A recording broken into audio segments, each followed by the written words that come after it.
কিছুদিন ধরেই ভোপালে এত বৃষ্টি পড়ছে, তাই আজকে ইচ্ছে করলো একটু চপ আর একটু চা করার। চা তো ডেইলি করা হয়, কিন্তু চায়ের সাথে আমাদের বিকেলবেলা অন্য কিছু না কিছু থাকি।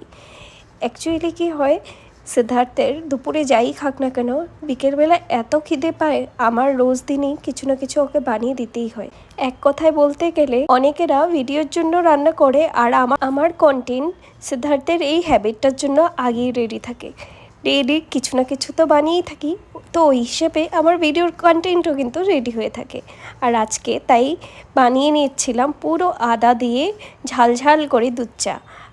অ্যাকচুয়ালি বৃষ্টির দিনে এমন একটু চা হলে পুরো জমে যায়, আর তার সাথে যদি চপ থাকে আর কি কথাই হবে না। আমরা ভোপালে যেই জায়গাটাতে থাকি, অ্যাকচুয়ালি এখানে না ফাস্টফুডের অপশান খুবই কম মানে নাই বলতেই চলে। আর যেগুলো পাওয়া যায় আমাদের খুব একটা পছন্দ হয় না, তাই আমরা বাইরেরটা খুব কম খাই।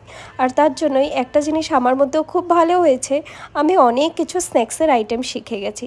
আর আজকেই ট্রাই করেছিলাম ডিপ চপ, আর সিদ্ধার্থের ওটা খেয়ে খুব ভালো লেগেছিল। আর ওর ভালো লাগলেই কিছু আমার বানানো যেমন সার্থক হয়ে যায়। নেক্সট আমি ইন্সপিরেশন পাই নেক্সট আবার কিছু নতুন রান্না করে ওকে খাওয়ানোর। তবে ভিডিওটা কেমন লাগলো তোমরা কিন্তু জানিও, ভালো লাগলে লাইক করে যেও। আর আমি কিভাবে ডিমের চপটা বানিয়েছি রেসিপি যদি চাও কমেন্টে কিন্তু জানিও।